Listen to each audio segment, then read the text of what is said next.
આજે સરદાર સાહેબની પ્રતિમા 1965માં આ પ્રતિમા મૂકેલી અને આમ તો લાગે છે પંચધાતુની પ્રતિમા બનાવી હોય એવું દેખાઈ રહ્યું છે. પ્રથમ તબક્કે અહીંયા રાકેશભાઈ પણ જે આ સ્ટેચ્યુના નિષ્ણાત છે એમના દ્વારા આ પ્રતિમા ઉપાડી અને મૂકવાનું કામ કરવામાં આવ્યું છે.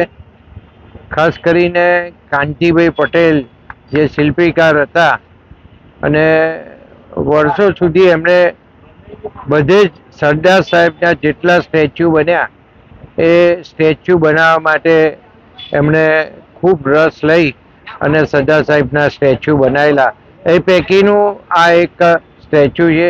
અમે ફોટોગ્રાફ પણ લીધેલા છે. એમાં એમનું નામ પણ લખેલું છે KB પટેલ અને નીચે 1965ની સાલ લખેલી છે. એટલે એ સાલમાં આ સ્ટેચ્યુ મૂકાયું હતું. પરિસ્થિતિ એવી થઈ કે આજે દુકાન નીચેનો જે આખો કાચ હતો જે આખો ભરેલો હતો અને આપણે કેટલાય ડમ્પર આમાંથી માટી કાઢી, ટ્રેક્ટરો માટી કાઢી અને લઈ જઈને ડમ્પિંગ સાઇટ ઉપર નાખ્યા હતા. હવે જે આગળનો કાચ સાફ કરવાનું હતું એમાં મુખ્યત્વે કાચ સરદાર સાહેબના સ્ટેચ્યુ નીચે થઈ અને કાચ જાય છે. એટલે જે મહત્વનો ભાગ બાકી રહી જાય તો પાણી ફરી નિકાલ થાય નહીં.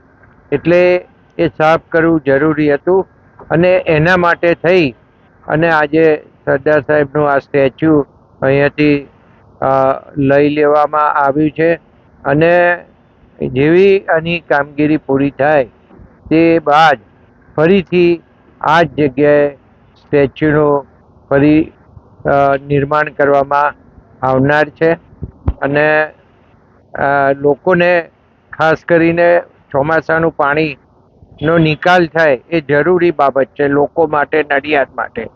અને આ મુખ્ય કાચ છે એટલે આ કામ કરવું જરૂરી.